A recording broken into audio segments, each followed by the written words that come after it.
It always catches me on the most unpleasant view. Hi everyone, and welcome back to the podcast. So today we are joined by Kat Williams. I almost called you Kat from the gym then, because I think that's what I'm saying. It's like Jenny from the block. Yeah, Zestfit Kat. Zestfit Kat. I am joined by Zestfit Kat. How are you? I'm good. I'm really good. It's so nice to have you on the podcast. It's a pleasure to be here, It's been Lindsay. a while. It's so lovely to catch up. Yeah. I feel like we've got loads to talk about. We have. And this is a perfect platform. It is the perfect platform. So with that being said then, shall we get into it? Yeah, let's do it.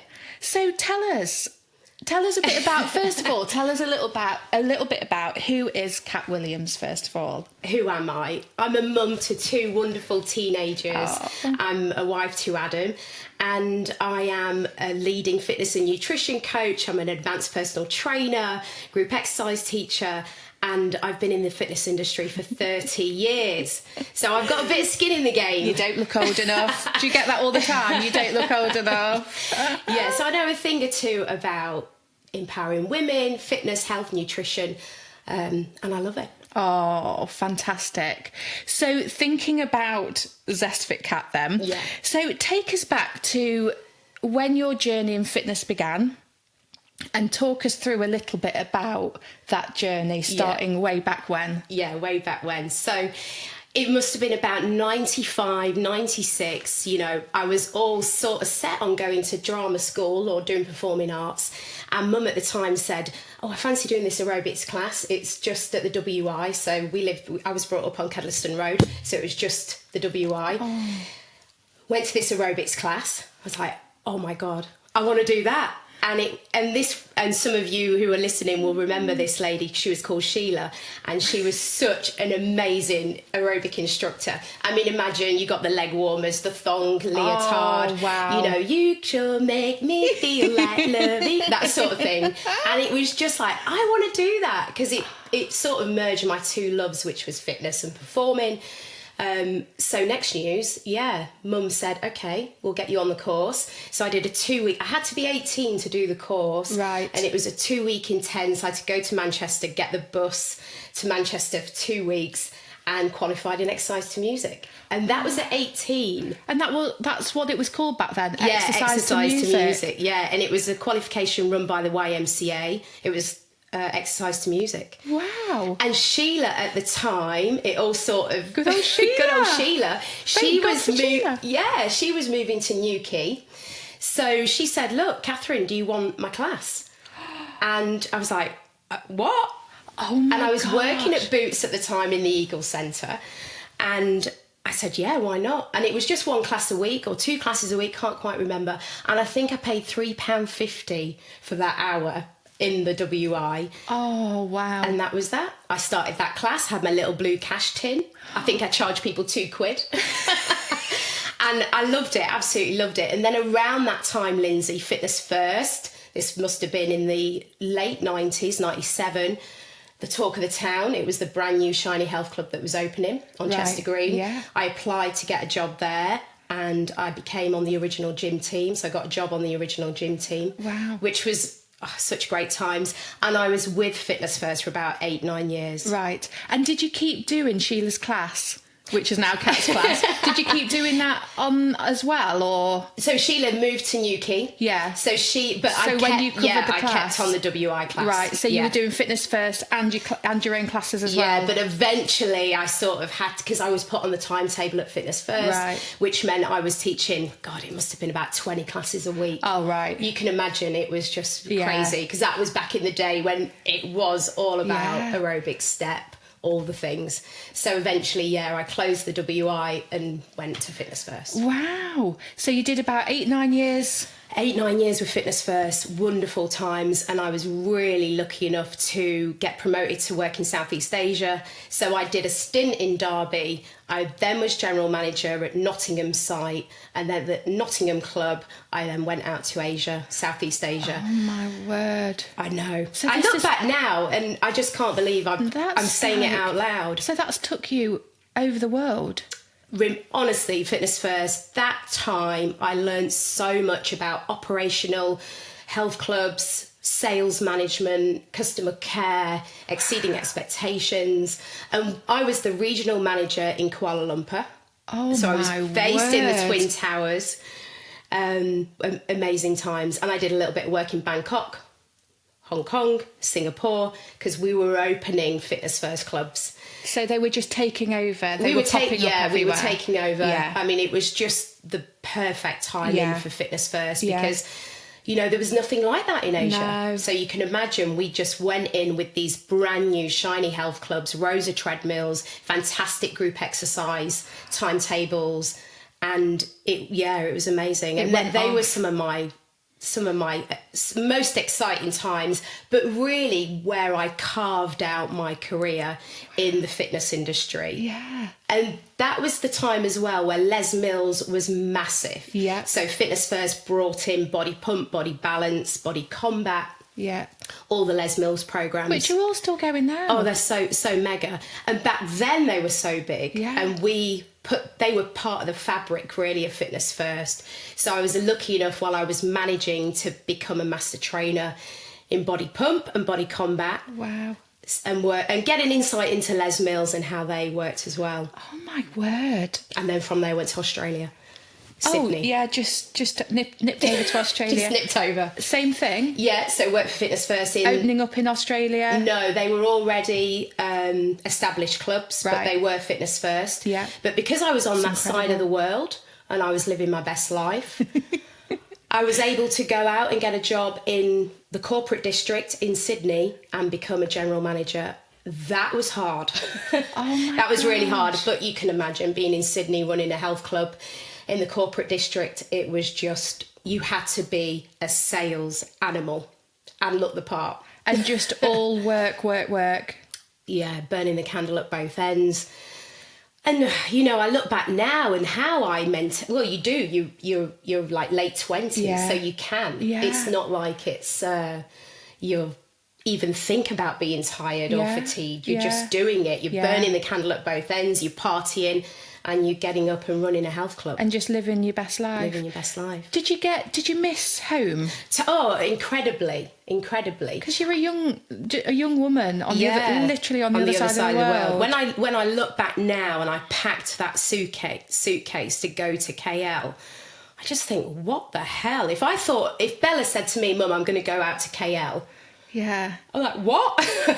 Wait, I'm coming with you. Yeah, and I was out of the UK for what must have been 5 years. Wow. I did come home, of course. Yeah, but a long stint. But a long stint. So by the time I was in Sydney, I got incredibly homesick. Yeah. I really started to want to come home. Right. So yeah, I came home. So that was just a natural transition then. Yeah, You'd done it. You were ready Yeah. for UK again. it was almost like a bit of an end of a chapter. I've scratched that itch. I've got that great experience. Travelled. Seen so much of Southeast Asia and travelling, and met some wonderful people and learnt from some of the best managers out Yeah. there, and came home Wow. and signed on. Came back to live with Dad on West Bank. Back to the WI. Back to the WI. It literally was, but that's a few years later. Wow. Okay, so you're back in the UK then. What next? What happens next? So I worked for David Lloyd for a little bit there as a sales manager. Met some great friends, Leah, who's one of my great friends now. She was a sales manager at the time. Did a little bit of that with David Lloyd's and was feeling okay about the fitness industry, but I was really missing the interaction of teaching and personal training. So imagine being a manager for all them years. And, you know, a high-level manager, when you're managing other managers, you are just not at the grassroots of it, motivating Doing people. what you love. Yeah. It then gets into The P&L, the sales, the marketing, you know, the pushing of an operation, which became intense because there's a hell of a lot of pressure on you. So I guess I did a little bit with David Lloyd's. Around that time, met Adam, and we got married and I got pregnant. So I was really lucky enough to have some time off and be a mum. Yeah, nice. Great job. I loved it. So we were absolutely skint. I mean, you can imagine, Adam was the main breadwinner, and I just wanted to get off that corporate rat rate, off that hamster wheel, Yeah. and just throw everything into being a mum. Well, you'd had a long stint at, like you said, really high level, away from home, travelling, burning the candle at both ends. Yeah. It was time to slow things down. Well, I say slow things down. You have a baby. Yeah, it was slowing things down in a different way. In a different way, yeah. So at that point, I really didn't have anything, apart from just training myself, Lindsay. I didn't really have anything to do with the fitness industry for probably 2-3 years, because Bella and Ellis are close together in age. There's about 20 months between them. So I was really just being a mum at home, going to play groups, doing all that and loving it. Enjoying it. Yeah. Enjoying your babies. And then it got to a stage where Ellis was 9 months and I was like, you know what? I want to do something. And Zumba was massive at the time. So in comes Zumba. In comes Zumba. So I did the Just Zumba shimmying course. its way over to you. Yeah, that was about 2011. And Zumba. I did the Zumba qualification, and that's when Zestfit was born. Oh my God, wow. Okay, so tell us a bit about that. How did that come about? How did it all happen? Do you know, how did you go from Zumba? We were only talking about this the other night in the garden, because one of Adam's good mates came down for the weekend, and he was in the garden when Ellis was a baby, and I was like, look, I'm going to do this Zumba course. I'm frightened to death. I have been out of teaching forever. Yeah. I just don't know if this is going to land. But I need a business name. And we had a few glasses of wine trying to chew over a business name, and could we think of something? And I just knew I needed fit in it at some point. Yeah. And because I think it was Fitbit, things like that were popular. And I was like, I want fit in it somehow. Yeah. And Zestfit, it was just literally born as Ellis was a babe in arms. And I was in the garden with Adam and his friends having a glass of wine. And it came to you. Zestfit, Zesty Zumba. It was a little bit like that. Zestfit Zumba. Yeah. And Zumba was my first class back in. I refreshed my PT qualifications around that time as well. So you can imagine I'd not done a PT qualification since I was at Fitness First. Yeah. So I was like, I've got to get refreshed on all of this. Yeah. And I started with one class at in Belper. Wow. And then eventually the WI. Oh, brilliant. And that's where you were handing flyers out and getting people into your classes, because Facebook, Instagram was just not a thing back then. Yeah. It was a case of word of Actually mouth. having to go out and find the people. Yeah, my dad, backpack on, full of flyers, going through all the 6 streets, getting a flyer. So that's when really my maternity leave was coming to an end. Yeah. And I just started to dip my toe in and do like 2 classes a week, 3 classes a week. And I got in touch with Scott Conway, who owned Pure Fitness, with Matt Carlin, and they said, we want a female trainer, come and do classes. And that was at the height of when Darley Abbey was, there was not much there. Yeah.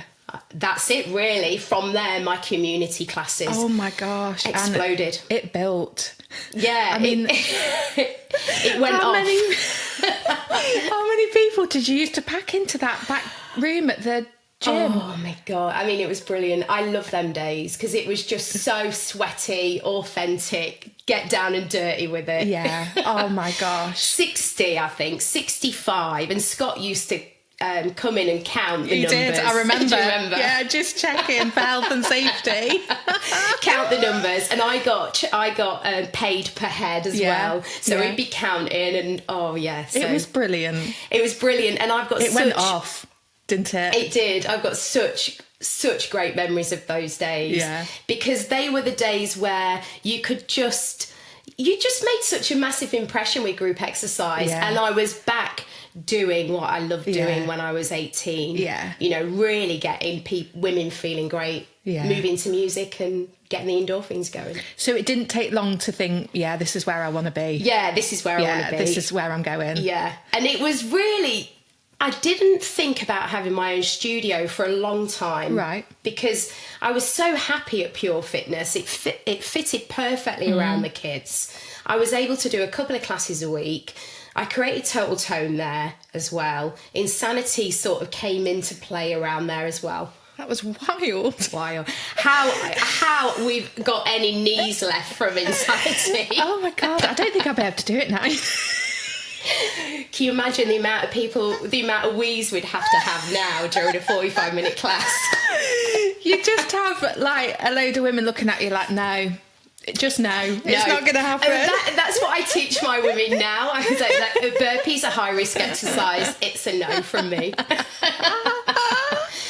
So yeah, they were great days. I look back with great love, really, because it was just fondness. So gritty. And a lot of the ladies that came into my class are still with me today. Yeah, amazing.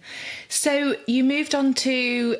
You said you weren't really thinking at that time about the boutique because it was fitting really well around life. Yeah. So kind of what changed? I don't know really. I think my classes became so big that I was like, I need a venue. Where am I going to put these? How am I going to do this? And I think being also in a venue, Scott eventually sold the gym, so that then made me segue over to Woodlands. Yeah. So me and Danny was sort of like, right, where are we going to go? What are we going to do? So we literally rang up Woodlands and said, we need a space tomorrow. Yeah. And they were brilliant. They accommodated us really quickly. So we just shifted everything over. And then it took another step up almost where the classes became busier. Yeah, because you had more capacity then, more space. More capacity, more space. I had Danny working for me, so an extra instructor coming in was really powerful. Plus it helped me with my energy and my delivery. Yeah. So I think at that point I started to think I can't be not a slave to a venue, but a venue to say, we've got an inset day, we've got exams, we've got, things going on. So I needed to have control over my own business, really. And I suppose when you've built up such a large community and following, then you need the consistency. Yeah, and you cancel a class and it all gets a little bit. Yeah, you don't want to cancel a class, and that's what we always were taught at Fitness First. A lot of my ethos now is down to my years at Fitness First, which is things like that. Don't cancel a class, know everyone's name, exceed expectations. So all of that was becoming part of the fabric of ZestFit. Yeah. So a venue was needed, really. So my husband was like, okay, we've got to find somewhere. And I found Perkins Yard. After looking at quite a lot of venues, we found Perkins Yard. Yeah, and it just fit. It was perfect. I mean, it needed a hell of a lot of work doing to it. We really turned that place around, knocked a wall down, made it bigger. But yeah, I mean, it was great. What a venue. Oh yeah, parking, great end of town. Yeah, it was meant to be. Yeah, it was perfect. It just fitted, didn't it? Yeah, it did. Yeah, it was great. So it's fair to say that you are very well known and very well loved in the fitness space. How do you think you've achieved that? Thinking about that following and thinking about people that are really investing in you. Yeah. How have you achieved that? I think, just what I've touched on, really. I think it really is about exceeding expectations, knowing my customers, knowing my clientele, loving my clientele and knowing their needs, knowing their names, knowing what they need, and in terms of injuries, medication, whatever, they need from me, I try and make sure I meet them where they're at. So there's a lot of that. I just being the best I can be, really, and showing up for them. Yeah. So really personable, consistency. Yeah. And I think I've tended to just stick with a couple of things, PT, group exercise, and that women empowerment piece, and just being really trying to be really, really good at those, because I'm not good at a lot of things. Running businesses, you realise I'm rubbish at that. Yeah. But trying to just be really good at that and really deliver on that as best as I can. Yeah. Even if there's one person in the room or 200 in the room. So just like I said, exceeding expectations. I think that's really important. But I think that's a good point. If you know your niche, your passion, the things that you're really, really good at, and bring that to a more manageable, like, you know, those three things you know you're really good at, then you shine so much in that area, doesn't it? Rather than kind of overstretching yourself and not being able to give every single thing 100%. You've met your core, you know, your core business, you know your USPs, and you do those bits really well. So that probably, that passion, that being personal and keeping it to that level where you do know everyone and you do know their needs and you can meet those expectations, is probably just all part of what's made you so, and I think, you know, well known, well loved. You get to our age, I mean, you know, I'm 49, and you realise that's what I'm good at. I'm not going to try and be good at anything else. You know, I will obviously want to grow and learn in different areas, but I know what my key skills are. So I really hone them and make sure that and continue to work on them as well. You know, so that everyone knows I am going to get an absolute, you know, cracker of a class, a keynote speech, a coaching session, whatever that may be. And then that is really where I think from 15 years ago, Zestfit was born, that's been really at the forefront of my head. I will be damn good at what I do in my lane. And just leaning into your strengths. What you do well. Which I think is probably what has built that success, isn't it? It makes sense. I hope so. Makes sense. So you've just mentioned Kathryn's coaching then. Talk to us about evolving into Kathryn's coaching and taking on this corporate world. What's all this about?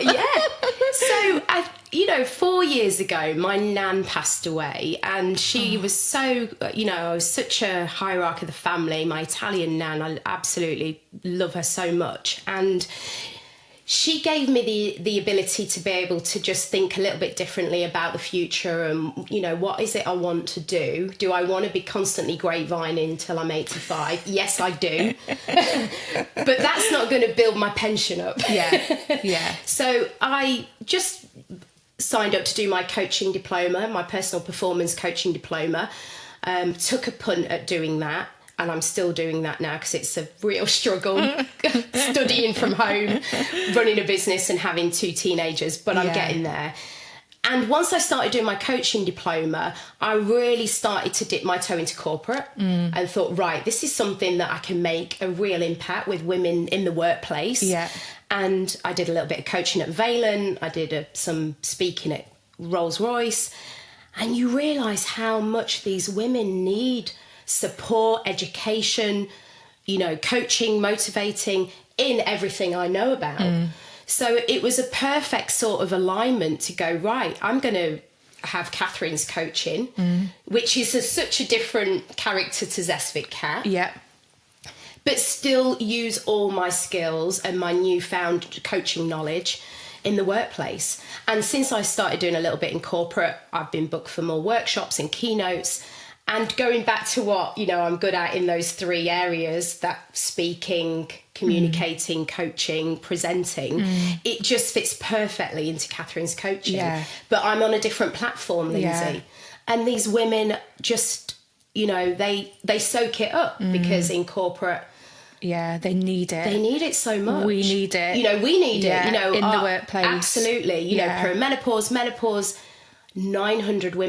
900,000 women a year leave the workplace due to menopause symptoms. You know, it is frightening. That is shocking. It is frightening. Think about all those workspaces losing all of that incredible talent and experience because of something that actually, with support, they could thrive whilst going through what they're going through. And that's a beautiful way to put it, because thriving, exactly what, when you put in that good lifestyle piece, you know, the steps, the movement, the protein, the nutrition, the different style of training that a woman would need in midlife that isn't overwhelming and beasting the body and the joints.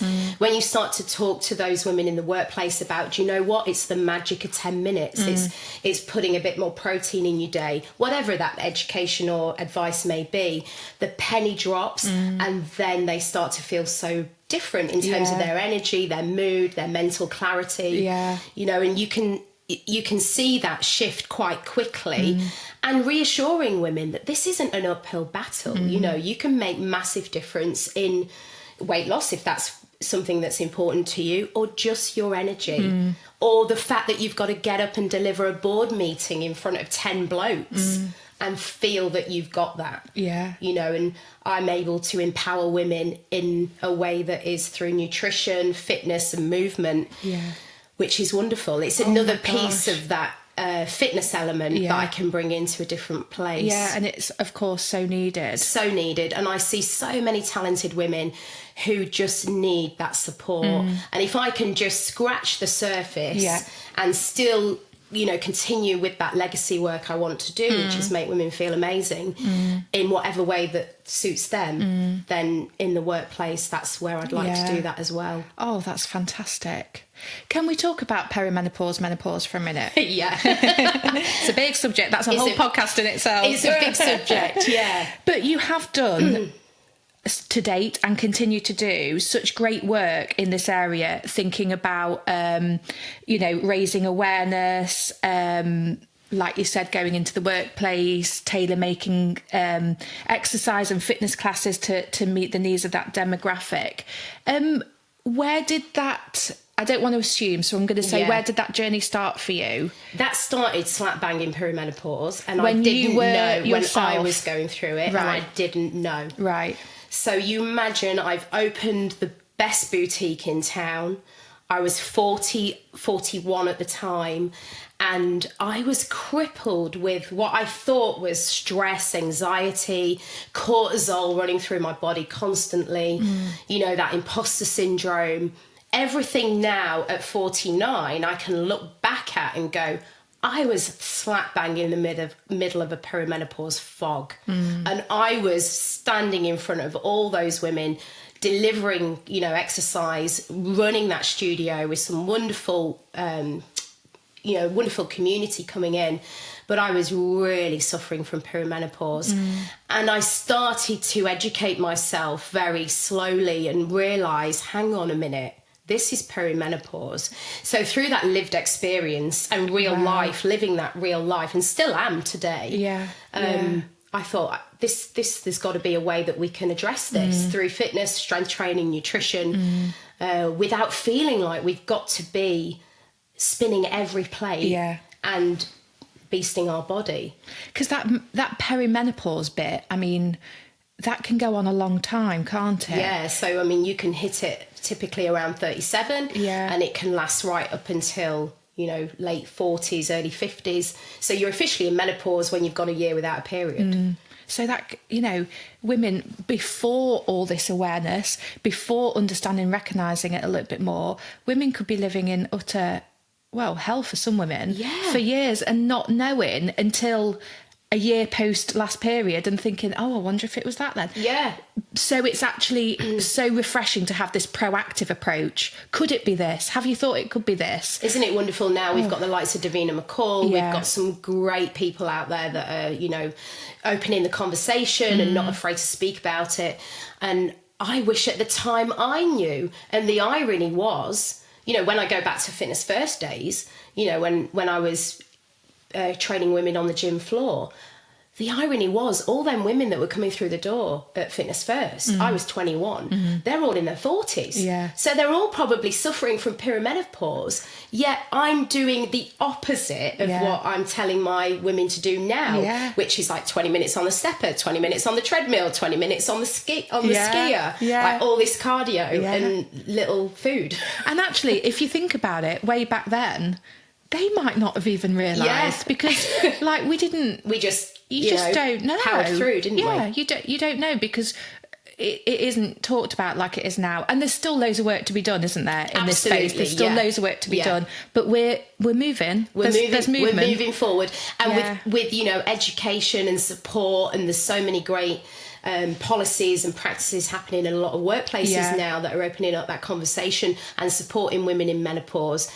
We are moving the needle. We are moving it forward. Thank God. But because of my lived experience, I wanted to speak about it. Yeah, absolutely. Because, you know, you show, look, I'm not afraid to say, but I am really suffering from brain fog. I can't remember anything. The minute I don't remember someone's name, I'm like, you know. Yeah, it just puts you... It starts to make you question, something's not right, what's going on? Yeah. And then it all starts to piece together. It's the drop of estrogen, this is normal, you know, and it's empowering once you educate yourself on that. And without that knowledge and education, people will think they're just going crazy, or they're dropping the ball, or they're no good at this anymore, leaving the workplace, I can't do this job anymore. But actually now we've got this understanding and more of a sort of awareness of it. You don't need to make those rash decisions. Like, with the right help and right support, you can absolutely still thrive. Of course you can. There is life during and after menopause. Absolutely. You know, and I love being the age I am, because you just step into that. You step into it more, don't you? Go, this is who I am. I know what I'm good at. I know what I'm capable of.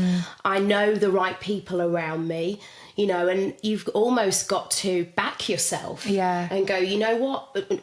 I guess not back yourself, but I mean that as well. But just be kind to yourself. Yeah. You know, we can't do everything. Yeah. We can't be everything to everyone. Yeah. And take that pressure off. And sometimes me as a coach or mentor going into a workplace or a PT session, it's just saying to someone, it's okay. Yeah. You can have a rest day. Yeah. You can take the pressure off. You don't have to be awesome every day.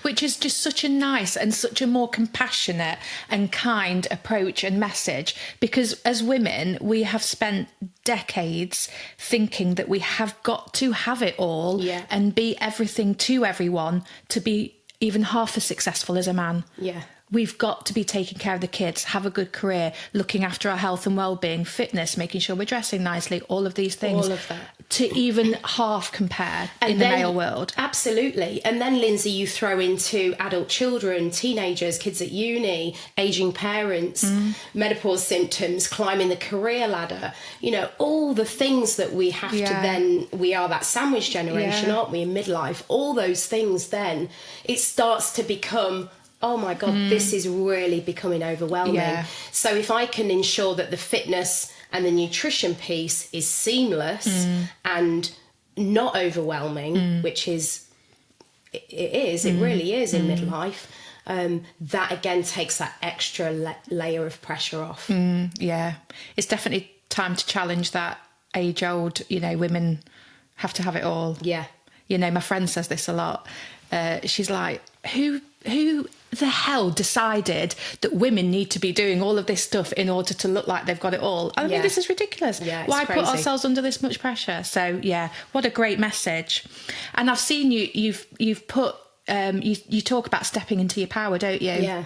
Which is just it's just a really powerful message. Yes. Whatever power looks like, whether for that's, you know, going part-time, or whether it's just walking every day, or whether it's just doing some home workouts or not, or just yoga. It's whatever fits your world. Which is great, isn't it? I love that.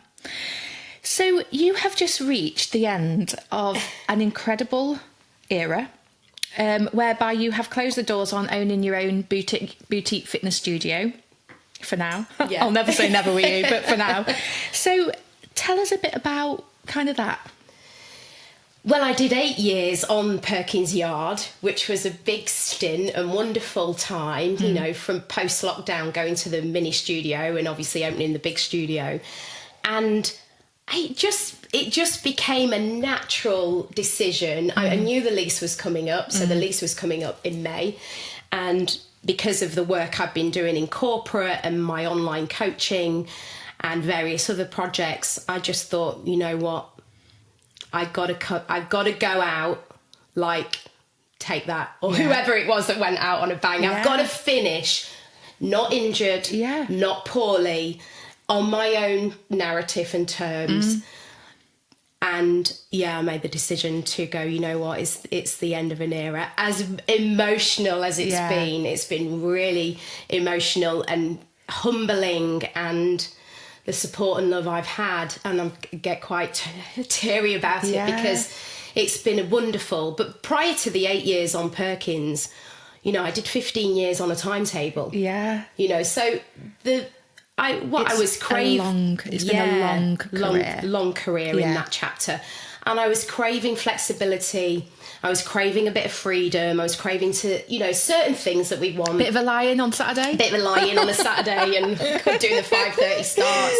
Yeah, all of that. And it just became, you know what, I'm gonna make this decision. Yeah. Take a leap of faith. Yeah. And I really am taking a leap of faith. I'm letting opportunities come to me, and that wouldn't have happened so much in that studio. The reality was I don't want to sign another 4 years in that room. I just did it. But like other times in your career, it's kind of naturally come that way. Yeah. Like you said, in Australia, you just naturally started thinking, I think it's time for something else. I think it's time for home. Or, when you had the baby, Alice. Yeah. I think it's time to dip my toe in. You're just coming to that natural place again where you're thinking, yeah, it feels right. And I think as an entrepreneur, a business owner, I'm a visionary, you do feel like, okay, I need to pivot here. For my own growth and my own, performance, I want to challenge myself, and there's other things I want to achieve. And I've done amazing work in that space. And it was time. Yeah. My ladies are like, it is not time. You're like, it is. But for me, it's time. It is, ladies. It's time. There is so many awesome, fitness facilities out there that are delivering great training. Yeah. And there's so much wealth of choice, isn't there, and experience out there. Yeah. So, I'm not going anywhere. I am still delivering online. But when it comes to being on a timetable in a venue, that's you're ready now. You're ready for not doing that for a bit. Yeah. So can you share a little bit about your next steps, thinking about Kathryn's coaching? And yeah, I'd love to. So it's a bit of a leap of faith, but I'm doing loads on the online space, and going back to my diploma. Once you start doing your coaching diploma, you realise that before you're a qualified coach, you're not actually coaching. So Right. when you start doing your diploma, you realise how powerful coaching is. Right. So that's really now what I'm doing in the online space, where I'm coaching menopausal women. So I'm specialising in women over 45 to get a grip of their fitness, their strength and nutrition, and doing it in an online capacity. So they would either sign up with me for a set programme, 4 weeks, 12 weeks. I've got an exciting collective coming, which will be 12 months. So there's a lot of online stuff I'm doing, and I'm seeing incredible results with this. Oh, yeah. Because what we touched on earlier about us being so busy and spinning so many plates, a lot of women that I meet now, they don't want to go to a gym. They feel intimidated, or they just basically haven't got the time. They're too time poor. Yeah. And I can seamlessly fit around that, being their pocket coach, and give them certain non-negotiables to hit during a program. So there's a lot of that work I'm doing, which is really exciting. That's exciting. And it's still using all my skills and knowledge in a way that suits me, my family, and my new business.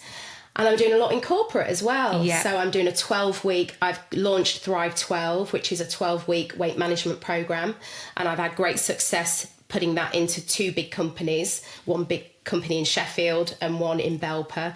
And that's much needed in the workplace. Wow. So imagine if your workplace... Amazing. So have you developed that program? Yes, I've developed that 12-week program, which is very similar to my online coaching model. Yeah. If you was to say, Kat, I'm going on holiday in 4 weeks, we'd then get to work and do an online, coaching program, which is everything but it's just putting, it's powerful. Accountability. It is so... It's powerful. Oh my God, it is so powerful. So imagine that in the workplace. Yeah. Your boss or HR say, right, we've got Kat coming in, 12 weeks, Thrive 12, turn up. And then you're off to the races. Oh, fantastic. So that's something as well. And again, that ties in with the menopause. It ties in with anyone really can sign up to that. But I mainly get females signing up to that. So, and Keynote Speaks, I've been booked for some keynotes. It's exciting, a bit scary. Very scary, Really exciting though. but really exciting. And the odd podcast here and there. The odd podcast, which I love. I love a natter. So yeah, I've got various projects, but in the main, like I've got, we touched on earlier, those three things: that education, that support, that motivation and coaching in my topic. Yeah. In my sort of expertise is really same but slightly different for the next chapter. Just pivoted a bit, but what is the same is it's all about people. Yeah, it's all about empowerment, and it's all about just encouraging, sharing knowledge for someone to live their best life, whatever that looks like for them. Exactly. And so I same think sort of ethos, but just in a different direction. Yeah, and so many companies need that well-being piece. We know that well-being and health and fitness is the golden thread, isn't it, that runs through life. And without that, performance falters, mental clarity, productivity in menopause or non-menopause. So companies are starting to realise we need to put health and fitness and well-being at the top of the pecking order. Because if we don't, burnout. Yeah. And it's really scary, actually, what huge institutions so I'm talking about the police, for example, massive institution, high demanding job like you wouldn't believe, such an important job, literally and protecting you've got to have us your wits about you, haven't you? every day, protecting our communities, our cities. UK, they have barely any mental health provision. It blows your in mind, that institution. doesn't it? It blows your mind. It really worries me. Yeah. So you think about burnout, you need to keep your staff really healthy and well so that they can do all of these amazing jobs, fire brigade, NHS. And that's, teachers. Yeah, teachers, I've trained hundreds of teachers in my career. And I'll tell you, Lindsay, I think they're the most stressed people ever. Industry I've come across. And I've trained detectives, I've trained coppers that are high up. I have really trained a lot of people, lawyers, but teachers always, not putting nutrition at the top. It's always a grab and go from a quick canteen or a sandwich. They are burning the candle at both ends, and you can see they're so passionate about what they do, but they are running on empty. They are on their knees. And it's sad. It really is sad. And these industries are the ones that are either protecting us, keeping us safe, or looking after our children's education. Looking after our future. Yeah. So why are, for me, I know this is going off piece, but it's just like they are the people that need the most robust support. Yeah. But you speak to them and it's like, well, so what's your mental health and wellbeing provision like in your service, in your workplace? No, I don't think there is any. I think you can go to occupational health if you want. Yeah, it's like a tick box, isn't it? Kathryn's coaching. Yeah, it's got to take over. It's got to. It's got to get into all these places. And the places that I am making an impact, you see a difference in them. You see their mood, their energy. I had a guy come and see me complete the 12-week Thrive 12. This is a big company in Sheffield. This is a steelworks, so you can imagine in Sheffield as well. In Sheffield, it is very male dominated company. We've got a small percentage of women who are taking up my services with workshops as well, but this Thrive 12 was for anyone. And this guy, he came to see me week one, really needed to work on his nutrition, his steps, his sleep, and less beer. And we did it. And throughout the course of the Thrive 12, he lost 4 inches off his belly button. And more importantly, though, he just felt brilliant. He was late 50s. Wow. And we weren't doing anything that was rocket science. This stuff, Lindsay, is not an uphill battle. And, for all the listeners, you can make some massive changes with small little habits. Steps, we all typically know what to do. Yeah. Just got to do it. But because I was meeting this guy every week to check in and coach and accountability, That's powerful. problem solve, help with barriers. Yeah, all those things. But not only will he feel so much better, he will, of course, then be more productive. Yeah, absolutely. And his happier wife in his as well. work. You know, Yeah. his wife was jumping on board because it was all appropriate. Yeah. You know, for him and his wife to get involved in as well. So you and when I see that, I love it. I really love it. But there's massive room for this, Yeah. isn't there? It's a big it's a big area. And a lot of companies just haven't. Well, they say we haven't got the budget. It's not something we want to focus on. We want to focus on sales, performance, but really, they're the things that are them younger generations are burning out quicker. So there's going to be challenges for you as you're entering into that space to overcome those sorts of barriers. Yeah. But like we've just said, you know, you want to focus on targets, figures, USP, making money. But if you don't focus on the staff that are delivering that and doing that, you're going to have no business. Yeah. So exciting times. Yeah. I think you're going to have your work cut out, girl. You're not going to be bored, are you? No. So reflecting on what has been an incredible and inspirational journey. Oh, thank you. To date. It's not over yet. Out of many of your highlights, what sticks out as in my career? A moment, yeah. In my career.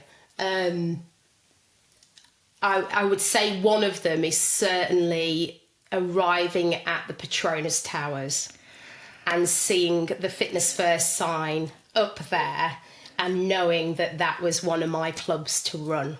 Wow. And we had a target in that week to sign up 2,000 members. Oh, wow. Yeah, and we did it. We smashed it. And I got General Manager of the Year for Fitness First. So that was a real special moment because not just about the accolade, but just the hard work, the late nights, really putting my head above the parapet and going, I want to do this. I'm a young manager. I'm the only female manager amongst a load of male Aussie managers. Trailblazer. That's a real pinnacle moment. Wow. And I look back at that and go, wow, I did that. Yeah. So whenever I see a picture of the Twin Towers, I'm like, to the kids, Mum was based there. That was where my gym was. And do you use that, you know, when you go into situations now where you're nervous and worried and you have to deliver in a steelworks industry in front of loads of men, do you take yourself back there and think, do you know what, if I can do that, I've absolutely got this? Do you use it to drive you? I use it as a story as well. So in some of my keynotes, I will use that storytelling piece, you know, and I'm really lucky and grateful enough to be able to pull on some key moments in my career where someone can go, oh my God, you've done that, I've done that. Yeah. You know, it's that lived experience. So I do use that to go, I've earned my stripes. I can talk about burnout. Yeah. I was there. Yeah. Oh, fantastic. And I've got to mention opening the boutique. I mean, that was just I hit 40. It was a dream come true. We got the keys, and that opening day of opening the boutique and doing that opening class and the mayor coming and cutting the ribbon. What a day that was. Real, again, you know, tenacity, hard work, late nights. Yeah. But I look back on that day and I look back on that chapter and think, wow, what a time that was. Just a real pinch me moment. I've done this. Yeah. And everyone, now we talk about it, you know, you've got a memory, and that's what's been happening over the last couple of days because I've ended this era.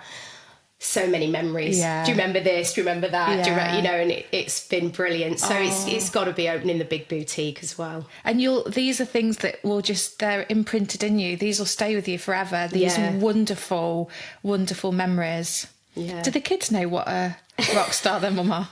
No, I'm just like, Mum, what's for tea? Mum.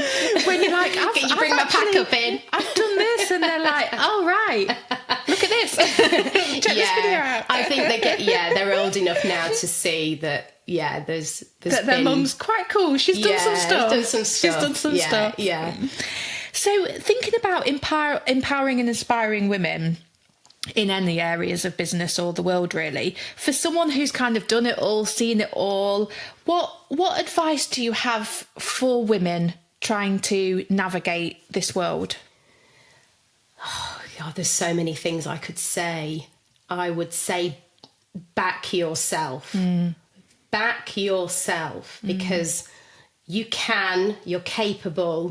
You know, we spend so much time in our own head. Shall I do it? Shall I not? What are they going to think? What am I going to, is it going to sound right? Is my accent okay? You know, I think what I've learned is that people love you. They love you no matter who you are, how authentic you are. And then back yourself, you know, you can do it, because you know, like I'm doing in this moment, taking that leap of faith, you know, 9 times out of 10, it's always okay. Yeah. You know, my husband always says it's always going to be okay. Yeah. Yeah. So yeah, back yourself. Yeah. You know, and coach yourself. You know, I say that a lot to my clientele or to my friends. Just coach yourself. Be that inner voice, not the inner critic. Yeah. That inner voice that goes, do you know what? Yeah, I've got this. Yeah. I'm going to wear the dress. I'm going to turn up. I'm going to go to that event. You So know, learning how to cheerlead yourself. Yeah. So you're not relying on any externals. Yeah. You've got that in yourself. yeah, the way you talk to yourself matters the most, doesn't it? So talking to yourself every day as kindly as you can and backing yourself, I think that is really critical for female empowerment, female business owners, anyone who's, you know, leading teams or, you know, high achieving women. And back yourself. Yeah. Brilliant. Stop getting in your own head. Yeah, absolutely. Let's be a bit kinder to ourselves. Yeah. So, same sort of question, but specifically in terms of health and well-being now. If you could give one bit of advice for women in terms of health and well-being, whether it's women that haven't started thinking about it yet and want to, or whether it's people that are desperate to reach goals, whatever it might be, what is that one bit of advice for women in terms of health and well-being? Baby Steps matters the most. Baby steps. Don't just go, I've got to run that marathon. Yeah. I've got to climb that mountain. Just think, right, what can I do today that's going to move me a little bit more forward? Can I drink more water? Can I, you know, pick up a little set of dumbbells and do 5 reps? Baby steps. Because that's where you'll carve out that habit. That's where you'll feel that real good feeling of endorphin, where you're like, I did it. Yeah, even if it's 5 reps, you know, it's just baby steps all the way. And I do a lot of that now in my coaching, and that's where I light the way almost, because women, we've touched on it so much today, but I've got to do everything. I've got to do 4 45-minute classes a week. I've got to make sure I cut my calories. I've got to intermittent fast. I've got to do this. And then suddenly it becomes all too consuming, and you end up cracking open the Pinot Grigio and ordering a Chinese. And so it starts again. You know, we're in that cycle. So it's just baby steps always. Start small and continue with those, you know, as best as you can. And that's where that, again, we're saying it again, but that's where that kindness to yourself comes in, doesn't it? Totally. Like, you don't have to, like you say, you don't have to reach for a marathon if you haven't started sort of walking for a bit first or whatever. Like, just breaking it down into smaller chunks, smaller steps, just a little something. Totally. And I see so many women stopping themselves doing something, health, fitness, nutrition, whatever that might be, because they think that it is going to be an uphill battle. So I have countless conversations. I just can't commit. I don't know. All the excuses. And then when they realise, oh my God, Kat, this is easy. I can do this. I can do. I don't know if I can do it without you. But I can do it. I need the accountability. But so stopping yourself, and that's in business as well as, you know, health and fitness. Just baby steps is always a good thing. And it sounds cliche, but it's so true. You know, drink a bit more water, make a better choice, and then it's basically habit stacking, isn't it? You're then going to habit stack those good things, and before you know it, it's Friday night, you've had a great week making great choices, you're on that positivity wheel. So that positivity wheel is so important. I make a positive choice, bit of movement, bit of food, I'm in a good mood, I stay on that positivity wheel, and I don't get off it. I don't get on the negativity wheel where I'm self-sabotaging and talking myself out of it. And once I get you on the positive wheel, great things can happen. Oh, fantastic. Great advice. Baby steps. I'm listening like this. I just found myself like Forgetting where I was for a minute. I'm in Kathryn's coaching. Yeah. Brilliant. Thank you so much for answering all of those questions. Thank you so much for taking us through your life, really. Oh, I know. It's crazy, It's really. been an absolute journey. It has. And it's been a pleasure. So thank you for your openness and honesty on the pod. My pleasure. I think people will really enjoy this session. I hope so. But just to finish off then, so we always try and touch on, to wrap up the questions, the good, the bad, the ugly. Yes. So thinking about something that's happened, and I think a lot has happened lately for you, but think about something that's happened lately that either falls in the category of the good, the bad, or the ugly. What would it be for you? What's happened late? Oh, it's got to be the end of an era. The end of an era announcement. The last class, we did the last class on Saturday, and it was a bit of a mashup of Total Tone and Strong, my class that I've been doing in the mini boutique. Yeah. Oh, and it was just brilliant. We laughed, we cried, we drank some Bucks Fizz. And on the back of that, we did the Thursday night close down celebration, etc. So it has to be that end of an era class. Yeah. It will be etched as a memory for so many people. Yeah. And those who have been watching, who haven't been to my sessions for a long time, you can still relate and see that play out. Yeah. And the love and support has been amazing. So it's got to be that end of an era. I was blown away, Lindsay. Blown away, and still am right now, of the messages of support. Just the love. Just feeling all the love. Yeah, the amount of lives that you've had a massive impact on, massive impact. And someone said to me, it's not the end of an era, it's the legacy in motion. And I was like, I love that. I love that. It's so true. Yeah. I am actually just sort of stepping out of one space and into stepping into another. Yeah, because I think we think about end of an era as, a bit like you're closing the door and there's nothing else. But actually... I'm like, I still live in D22. I'm not going anywhere. It's just a pivot, people. Yeah. I loved that. I loved that picture of you all doing the last wall squats, and you all had the the fizz. You all had the Bucks Fizz, which was great.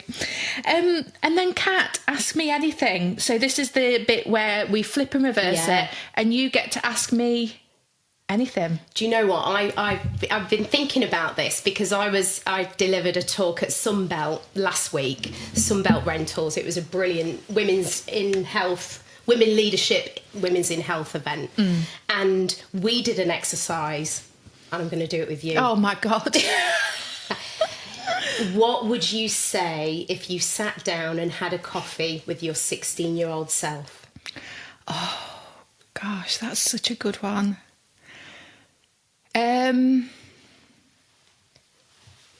I thought this tied in so nicely with the whole of the theme of today. It's a really good question, and a couple of things probably stand out. A couple of the things are the things that we've talked about, back yourself. Yeah. Be kind to yourself. Why are you being so harsh on yourself as a 16-year-old? You've got your whole life. So kindness, be a bit kinder to yourself is probably something that I would say. And a little bit like what Adam says, a little bit like what my dad always says, it'll be okay. Yeah. It will be okay. Whatever it is and whatever journey you're going through, whatever, things just have a habit of working out. Yeah. So kind of trust that process. Yeah. So I think that's what I would say to the little whittling, anxious 16-year-old. It's going to be okay. Just back yourself. Yeah. Oh, love that. What would you say? Similar. I would say you're gonna love being short. Oh, you're gonna love having your eyebrows waxed every 3 weeks. I would have really sort of picked out them pieces of me that I was insecure about. Yeah. You're gonna love being sporty and the only one in the gym. Those little things where you question why I'm not like my mates. Why aren't I, why am I such the titch? All those little things that you get your hang up about. Yeah, I would have. And you're going to you tell that 16-year-old, you're going to actually learn to love all those things. Yeah. And that's what I've say to Bella, I want to be able to say to her, these are the things that are you, that right now you might think, all my mates are this, that and the other. Yeah. It's like... But that's what makes you unique, isn't it? Yeah. Oh, I love that one. Yeah. Yeah. Good question. It was a great exercise, and we did it as a massive sort of a massive group exercise. And some of what the women shared, honestly, we were in tears. Yeah, I can imagine. It was so powerful, and I thought I'm going to do that with you today. It's quite a thought-provoking, but also a bit emotional sort of thing to think back and think about that little 16-year-old, and then where you are now, sort of thing. Definitely not 16 now. Well, thank you so much. It's been an absolute pleasure. I feel like the timing of this couldn't have been any more perfect. It's been just enlightening, eye-opening. Your passion has really shone through. Oh, thank you. And just wish you all the best for your pivot. Oh, thanks for having me on. I've loved it. You're welcome. Yay, thank you. Oh, was that okay?